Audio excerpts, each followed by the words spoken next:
जय श्री राम दोस्तों, मेरे चैनल मिस वैष्णव में आपका हार्दिक स्वागत है। आज हम श्रवण करेंगे गुरुवार की व्रत कथा का।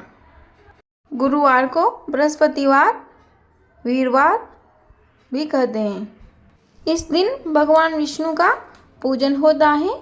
दिन रात में से एक ही समय भोजन किया जाता है। पीले वस्त्र धारण किए जाते हैं। की दाल से बना हुआ भोजन करना चाहिए और उसमें नमक नहीं डालना चाहिए, यानी कि नमक नहीं खाना चाहिए। पीले रंग के फूल, चने की दाल, पीले कपड़े, पीले चंदन से पूजन करना चाहिए। पूजन के पश्चात कथा सुननी चाहिए। इस व्रत के करने से बृहस्पति जी अति प्रसन्न होते हैं। धन और पुत्र का लाभ होता है। स्त्रियों को यह व्रत अवश्य ही करना चाहिए। इस व्रत में केले का पूजन भी किया जाता है। चलिए शुरू करते हैं बृहस्पतिवार की कथा। एक राजा था जिसके घर में अन्न और धन की कोई कमी नहीं थी, परंतु उसकी स्त्री बहुत ही कृपण थी। वह किसी भिक्षार्थी को कभी भी कुछ नहीं देती थी। सारे दिन घर के कामकाज में ही लगी रहती थी। एक समय साधु महाराज बृहस्पतिवार के दिन उसके द्वार पर आए और भिक्षा की याचना की। उसी समय वह घर के आंगन को लीप रही थी। इस कारण साधु महाराज से कहने लगी कि महाराज, इस समय तो मैं लीप रही हूँ, आपको कुछ नहीं दे सकती, फिर किसी समय आना। साधु महात्मा खाली हाथ चले गए। कुछ दिन पश्चात वह साधु महात्मा आए और उसी तरह भिक्षा मांगी। रानी उस समय लड़के को खिला रही थी। कहने लगी कि हे महाराज, क्या करूँ, अवकाश ही नहीं है, इसलिए आपको कुछ नहीं दे सकती। तीसरी बार महात्मा आए तो उसी तरह उनको टालना चाहा, परंतु महात्मा कहने लगे कि यदि तुमको बिल्कुल अवकाश हो जाए तब तो तुम मुझको भिक्षा दोगी। रानी कहने लगी कि हाँ महाराज, यदि ऐसा हो जाए तो बहुत ही कृपा होगी। साधु महात्मा कहने लगे कि अच्छा, मैं तुमको एक उपाय बतलाता हूँ। बृहस्पतिवार को दिन चढ़ने पर उठो और सारे घर में झाड़ू आदि लगाकर कूड़ा एक तरफ इकट्ठा करके रख दो। घर में चौका मत लगाओ। फिर स्नान आदि करके घर वालों को कह दो कि वह हजामत आदि अवश्य बनवावे। रसोई बनाकर चूल्हे के पीछे रखा करो, सामने कभी न रखो।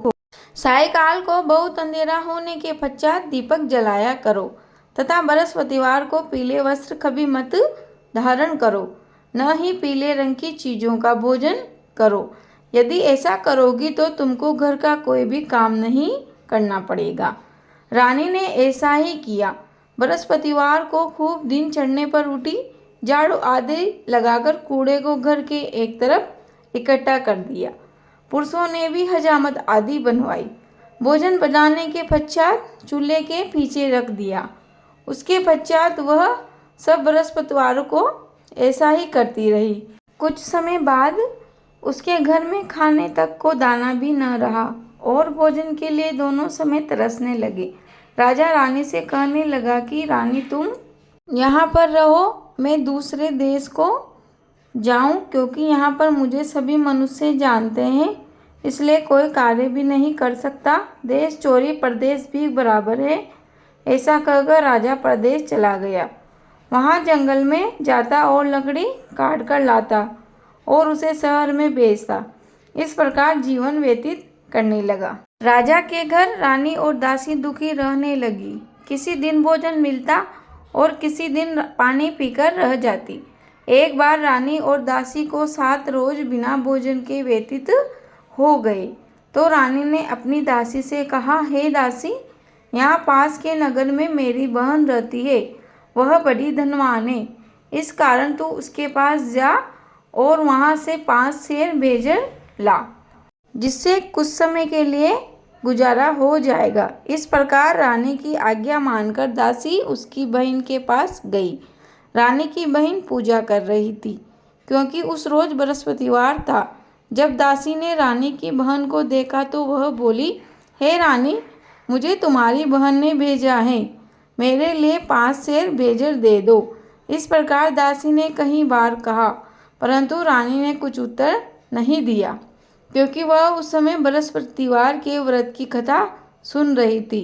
इस प्रकार वह दासी को किसी प्रकार का उत्तर न मिला तो वह बहुत दुखी हुई तथा क्रोध भी आया और लौटकर अपने गांव में रानी के पास आकर बोली, हे रानी, तुम्हारी बहन तो बहुत बड़ी आत्मीन है। वह छोटे मनुष्य से बात ही नहीं करती, इसलिए जब मैंने उससे कहा तो उसने किसी प्रकार का उत्तर नहीं दिया। उसका कोई दोष नहीं है। जब बुरे दिन आते हैं तब कोई सहारा नहीं देता। अच्छे बुरे का पता आपत्ति काल में ही लगता है। जैसी ईश्वर की इच्छा होगी वही होगा। यह सब हमारे भाग्य का दोष है। उधर उस रानी ने देखा कि मेरी बहन की दासी यहाँ आई थी, परंतु मैं उससे नहीं बोली। इससे बहुत दुखी हुई होगी। यह सोचकर कहानी को सुन और विष्णु भगवान का पूजन समाप्त करके वह अपनी बहन के घर चल दी और जाकर अपनी बहन से कहने लगी, हे बहन, मैं बृहस्पतिवार का व्रत कर रही थी। तुम्हारी दासी गई, परंतु जब तक कथा होती तब तक न उठते हैं न बोलते हैं, इसलिए मैं न बोली। कहो दासी क्यों गई थी? रानी बोली, बहन, हमारे अनाज नहीं था। वैसे तुमसे कोई बात छिपी नहीं है, इस कारण मैंने दासी को तुम्हारे पास 5 सेर बेजल लेने भेजा था। रानी बोली, बहन देखो, बृहस्पति देव भगवान सबकी मनोकामना पूर्ण करते हैं। शायद तुम्हारे घर में भी अनाज रखा हो। इस प्रकार के वचन रानी ने सुने तो घर के अंदर गई और वहाँ एक घड़ा बेजल का भरा हुआ मिला। तब वह रानी और दासी प्रसन्न हुई और दासी कहने लगी, हे रानी, देखो, वैसे हमको भोजन नहीं मिलता, इसलिए हम आज ही व्रत करते हैं। अगर इनसे व्रत की विधि और कथा पूछ ली जाए तो उसे हम भी किया करेंगे। तब उस रानी ने अपनी बहन से पूछा कि हे बहन, बृहस्पतिवार के दिन व्रत की कहानी कैसे सुनते हैं तथा यह व्रत कैसे करना चाहिए। रानी की बहन ने कहा कि ए बहन, गुरुवार के व्रत में चने की दाल, मुनक्का से विष्णु भगवान का केले की जड़ में पूजन करे तथा दीपक जलावे, पीला भोजन करे तथा कहानी सुने। इस प्रकार करने से गुरु भगवान प्रसन्न होते हैं, अन्न, वस्त्र, पुत्र, धन आदि देते हैं, मनोकामना पूर्ण करते हैं। इस प्रकार से रानी और दासी दोनों ने निश्चय किया कि बृहस्पति भगवान का पूजन अवश्य करेंगे। 7 रोज बाद जब बृहस्पतिवार आया तो उन्होंने व्रत रखा।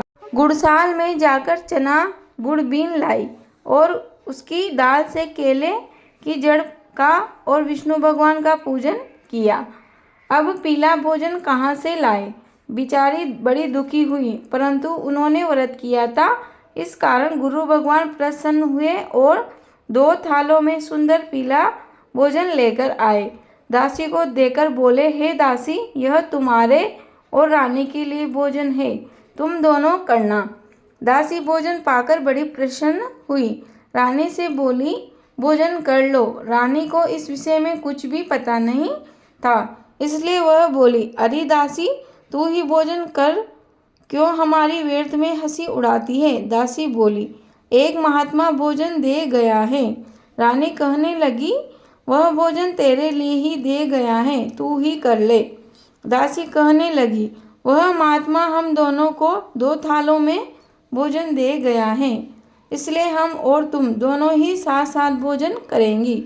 इस प्रकार रानी और दासी दोनों ने गुरु भगवान को नमस्कार करके भोजन प्रारंभ किया तथा वह प्रत्येक बृहस्पतिवार को गुरु भगवान का व्रत और विष्णु पूजन करने लगी।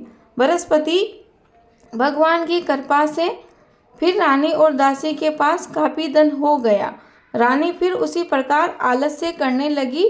तब दासी बोली, देखो रानी, तुम पहले इसी प्रकार आलस्य किया करती थी, तुम्हें धन रखने में कष्ट होता था, इस कारण सभी धन नष्ट हो गया।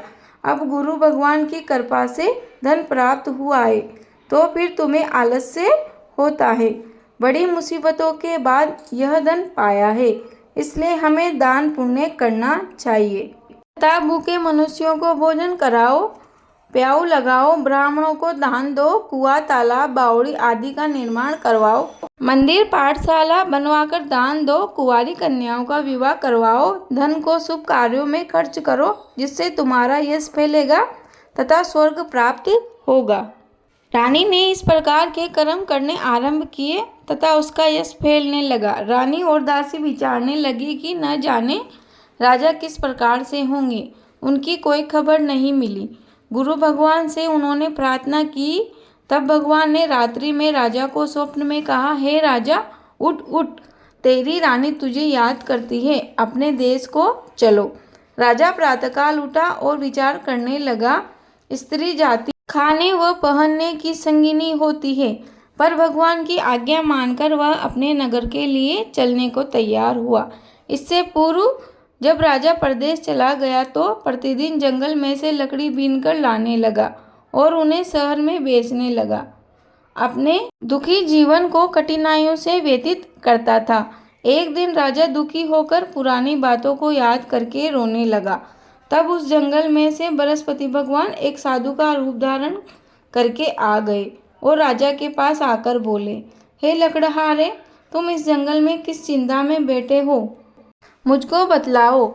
यह सुनकर राजा नेत्रों में आंसू भर लाया और बोला, हे प्रभु, आप सब कुछ जानने वाले हो। इतना कह साधु को अपनी संपूर्ण कहानी बतला दी। महात्मा दयालु होते वह राजा से बोले, तुम्हारी स्त्री ने बृहस्पति भगवान का अपमान किया था, जिसके कारण तुम्हारी यह दशा हुई है, और तुम मेरा कहना मानकर बृहस्पतिवार का व्रत करके चने की दाल, गुड़, जल के लोटे में डालकर केले का पूजन करो। फिर कथा कहो और सुनो।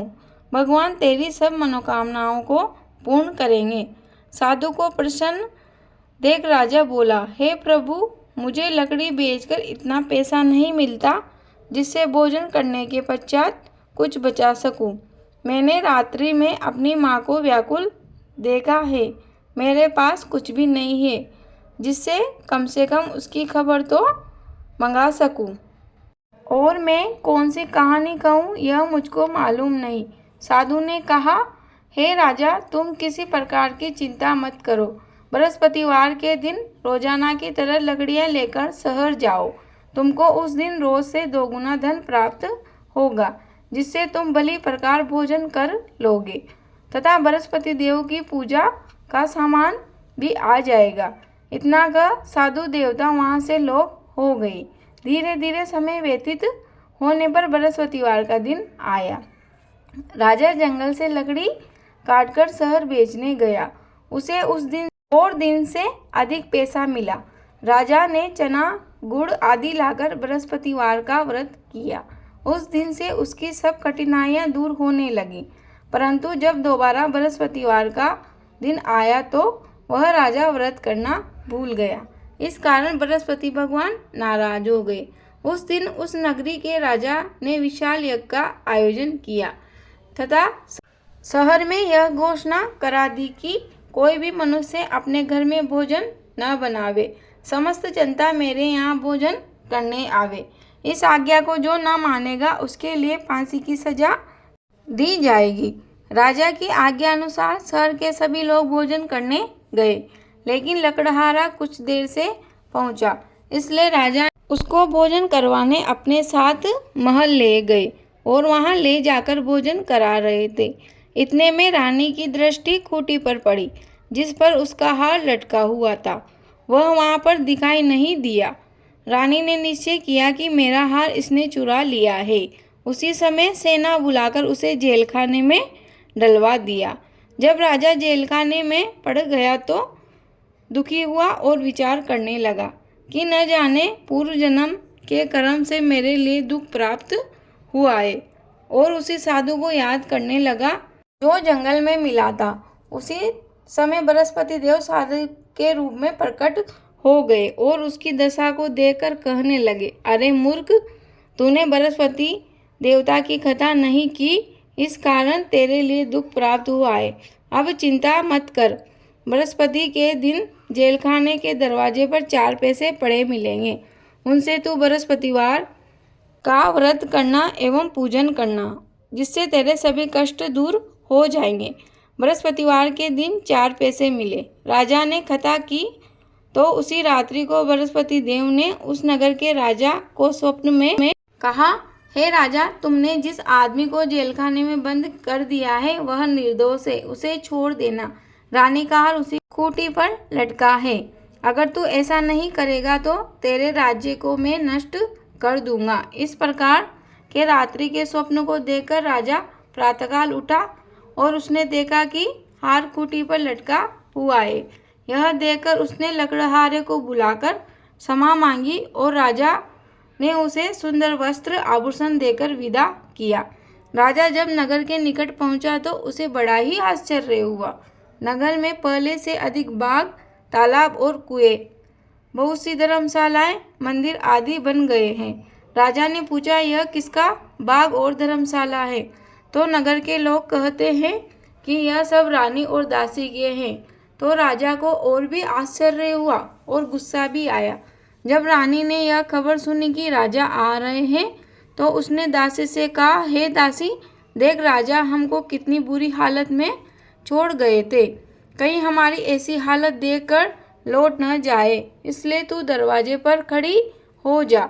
आज्ञा अनुसार दासी दरवाजे पर खड़ी हो गई और राजा आए तब उन्हें लिवा लाई। तब राजा ने क्रोध करके अपनी तलवार निकाली और पूछने लगी कि यह धन तुम्हें कैसे प्राप्त हुआ? तो उन्होंने कहा, हमें यह बृहस्पति देव के प्रभाव से प्राप्त हुआ है। राजा ने निश्चय किया, 7 रोज बाद तो सभी बृहस्पति देव का पूजन करते हैं, परंतु मैं रोजाना दिन में 3 बार कहानी कहा करूँगा तथा रोज व्रत किया करूँगा। अब हर समय राजा के दुपट्टे में चने की दाल बंधी रहती तथा दिन में 3 बार कहानी कहता और सुनाता। एक दिन राजा ने विचार किया, चलो अपनी बहन के पास हो आए। इस प्रकार निश्चय कर राजा घोड़े पर सवार हो अपनी बहन के यहाँ चलने लगा। मार्ग में देखा कि कुछ आदमी एक मुर्दे को लिए जा रहे हैं। रोक कर राजा कहने लगा, अरे भैया, मेरी बृहस्पतिवार की कहानी सुन लो। वे बोले, लो हमारा तो आदमी मर गया, इसको अपनी कहानी की पड़ी है।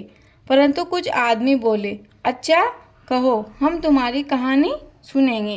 राजा ने दाल निकाली और जब कहानी आधी हो गई तो मुर्दा हिलने लग गया और कहानी जब समाप्त हुई तो वह राम राम कहकर खड़ा हो गया। आगे मार्ग में एक किसान खेत में हल चलाता मिला। राजा ने उसे देखकर कहा कि भैया, मेरी बृहस्पति देव की कहानी सुन लो। किसान बोला, जब तक मैं तेरी कहानी सुनूंगा तब तक मैं 4 हरैया जोत लूँगा। जा अपनी कहानी किसी और को सुनाना। इस प्रकार राजा आगे चलने लगा। राजा के हटते ही बैल पछाड़ खाकर गिर गए तथा पेट में बहुत जोर से दर्द होने लगा। उस समय उसकी माँ रोटी लेकर आए। उसने देखा, अपने पुत्र से सब हाल पूछा और बेटे ने सब हाल अपनी माँ से कह दिया। तो बुढ़िया दौड़ी दौड़ी उस घुड़सवार राजा के पास गई और उससे बोली कि मैं तेरी कहानी सुनूंगी, तू कह तथा मेरे खेत पर ही चलकर कह। राजा ने बुढ़िया के खेत पर कहानी कही, जिससे वह बैल उठ खड़े हुए तथा किसान के पेट का दर्द बंद हो गया। राजा अपनी बहन के घर कुशलतापूर्वक पहुंच गया। बहन ने भाई की खूब मेहमानी की। दूसरे दिन प्रातःकाल राजा जगा तो उसने देखा कि सब लोग भोजन कर रहे हैं। राजा ने अपनी बहन से कहा कि कोई मनुष्य है जिसने भोजन नहीं किया हो, वह मेरी बृहस्पतिवार की कहानी सुन ले। बहन बोली, हे भैया, यह देश ऐसा ही है। प्रथम यहाँ सभी लोग भोजन करते हैं, बाद में अन्य काम करते हैं। अगर कोई पड़ोस में हो तो मैं देख आऊं। वह ऐसा कहकर देखने चली गई, परंतु उसे ऐसा व्यक्ति कोई नहीं मिला जिसने भोजन नहीं किया हो। अतः वह एक कुम्हार के यहाँ गई, जिसका लड़का बीमार था। उसे मालूम हुआ कि उसके यहाँ 3 दिन से किसी ने भोजन नहीं किया है। रानी ने अपने भाई की कहानी सुनने के लिए कुम्हार से कहा। वह तैयार हो गया। राजा ने वहां जाकर बृहस्पतिवार की कहानी कही। जिसको सुनकर वह लड़का ठीक हो गया। अब राजा की प्रशंसा होने लगी। एक दिन राजा ने अपनी बहन से कहा, हे बहन, हम अपने घर को जाएंगे, तुम भी तैयार हो जाओ। यह बात राजा की बहन ने अपनी सास से कही। सास बोली, हाँ तू चली जा, परंतु अपने लड़के को मत ले जाना, क्योंकि तेरे भाई की संतान नहीं है। बहन ने अपने भैया से कहा, हे भैया, मैं तो चलूँगी, परंतु बालक नहीं जाएंगे। राजा बोला, जब कोई बालक ही नहीं जाएगा तो तुम भी क्या करोगी। बड़े दुखी मन से राजा अपने नगर को लौट आया। राजा ने अपनी रानी से कहा, हम निर्वंशी राजा हैं, हमारा मुंह देखना भी अच्छा नहीं है और कुछ भोजन आदि नहीं किया। रानी बोली, बृहस्पति देव ने हमें सब कुछ दिया है, हमें संतान भी अवश्य देंगे। उसी रात्रि को बृहस्पति देव ने राजा के स्वप्न में कहा, हे राजा, उठ, सभी सोच को त्याग दे, तेरी रानी गर्भ से है। राजा को यह समाचार सुन बड़ी खुशी हुई। 9वें महीने में उसके 2 पुत्र पैदा हुए। तब राजा बोला, हे रानी, स्त्री बिना भोजन के रह सकती है, लेकिन बिना कहे कभी नहीं रह सकती। जब मेरी बहन आवे तो तुम कुछ भी मत कहना। रानी ने हाँ कर दी। जब राजा की बहन ने यह समाचार सुना तो वह बड़ी खुश हुई और वह बधाई लेकर अपने भाई के यहाँ आई। तभी रानी कहने लगी, घोड़े चढ़कर तो नहीं आई, गधे चढ़ी आई। राजा की बहन बोली, भाभी, मैं इस प्रकार से न कहती तो तुम्हें संतान कैसे प्राप्त होती। बृहस्पति देव ऐसे ही है, जैसी जिसके मन में कामनाएं होती है सभी को पूर्ण करते हैं।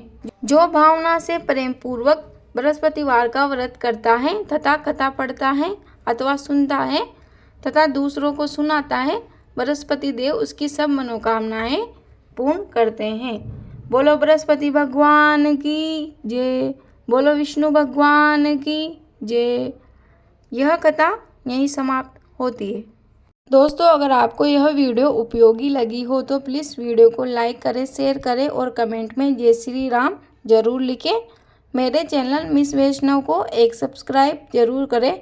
आपको मेरे चैनल पर सभी प्रकार के व्रत उपवास की कथा कहानियों से संबंधित वीडियो मिल जाएगी। धन्यवाद।